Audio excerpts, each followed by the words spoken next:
En Texas. Él es Bruno Ríos, escritor y colaborador de Proyecto Puente en lo digital y sonorense también. Tiene un análisis sobre este movimiento Me Too y cómo se daba también en la Universidad de Nuevo León. Tú como egresado, Bruno, estuviste ahí y todo lo que está pasando.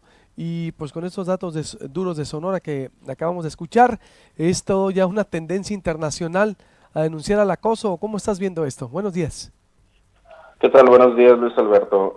Mucho gusto en saludarte desde acá, desde Houston. Me parece que es bien interesante ver todas estas acusaciones en el contexto más amplio, ¿no? En el contexto internacional de lo que está sucediendo, porque como bien mencionaba una de las colaboradoras que tuviste, las acusaciones empiezan en realidad desde hace bastante tiempo, ¿no?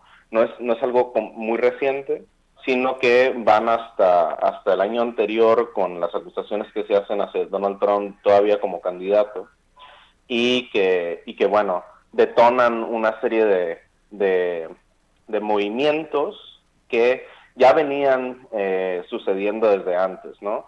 Y sí, en cuanto a lo que sucede en Nuevo León, yo soy egresado del Tecnológico de Monterrey, de la carrera de letras, y eh, hace muy poco, en el 9 de noviembre, se lanza una campaña que se llama Acoso en la U, que se publica a través de un blog el 9 de noviembre y que no solamente empieza desde ese momento, sino que venían recopilando testimonios desde hace un par de años y que surge a raíz de la publicación también de una nota en el norte, en el periódico de Reforma, en el norte de Monterrey, que uno de los representantes legales de una de las denunciantes publica una nota de opinión sin mencionar nombres y demás que detona después la publicación del blog, ¿no? Y bueno, da la casualidad de que dos de los mencionados fueron profesores míos en la facultad, en letras en el TEC de Monterrey, y bueno, yo hago un análisis ahí en Proyecto Puente sobre la relación que hay entre la labor de profesor y un ámbito pues que puede prestarse al acoso cuando no se tienen de manera clara los límites éticos de la profesión, ¿no? Eh, Bien, y de alguna manera, pues que es muy frecuente. Imagínate, las cifras es lo que conocemos. Imagínate lo que no conocemos, lo que no se denuncia. Siempre tras la cifra, estarás de acuerdo, hay una cifra negra que no se denuncia al respecto. Sin duda, y además hay un problema muy serio en el sentido de que la relación entre profesor y alumno siempre es una relación de poder, necesariamente. Eh, Incluso a la distancia, incluso con los años, incluso aunque pase muchísimo tiempo, incluso si tú no eres la víctima del acoso directamente, pero lo viviste de manera cercana con alguien más, ¿no? O lo sabías de primera mano, es muy difícil violentar o quebrar esa relación de poder entre el alumno y el profesor, porque pues básicamente está sustentada esa relación no solamente en el poder, sino en una deuda, ¿no? Es decir, lo que tengo ahora tiene que ver hasta cierto punto con la educación que me dieron estas personas, ¿no?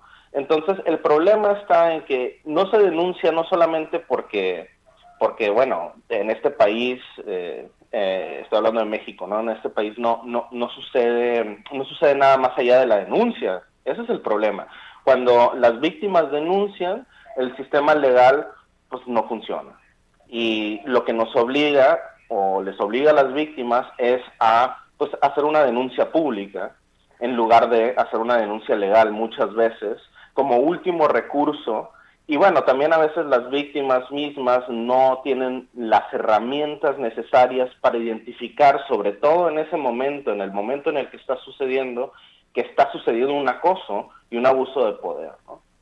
Entonces me parece que todas estas dinámicas son sumamente complejas, pero al mismo tiempo sumamente preocupantes, ¿no? Porque decir, hey, no hay ningún tipo de justificación, y te lo digo yo como profesor, no hay ningún tipo de justificación, ni una idea de la pedagogía, ni una idea romántica sobre la labor del profesor, ni una idea sobre la actividad literaria, ni mucho menos, que justifique o que soporte, ¿no?, este tipo de actividades y acciones indebidas, ¿no? Y además que rayan en el delito, ¿no? Uno de los acusados en el TEC de Monterrey, no solamente se le acusa con alumnas mayores de edad, sino que fue profesor de varias de las prepas del TEC de Monterrey, en donde pues, sus alumnas eran menores de edad, y eso es mucho, ahí ya vas de lo indebido a lo ilegal, y eso es mucho más grave, ¿no?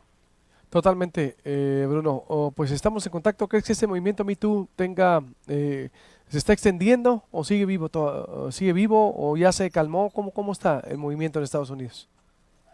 En Estados Unidos está más vivo que nunca, sobre todo en términos políticos. Tú lo viste con la colaboradora de Washington, no recuerdo su nombre ahorita, pero Delia, ella mencionó pues Harvey Weinstein, a Roy Moore, y pues, se le pasó un poco a George H. Bush, que es el expresidente, el padre de George W. Bush, ¿no? Que también fue acusado. Y hay muchos más. En realidad, en cuanto a las cuestiones de acoso en las universidades en Estados Unidos, es un problema que tiene muchísimos años y que también se ha tratado y trabajado de manera sucinta y muy profunda. Y te lo cuento rápidamente.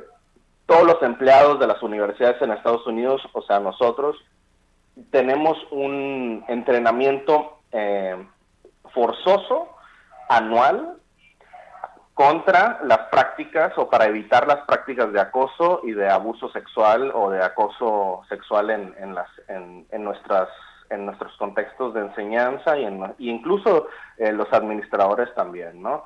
Entonces, me parece que, y bueno, además va contra nómina. Si no haces el entrenamiento, no te pagan, básicamente.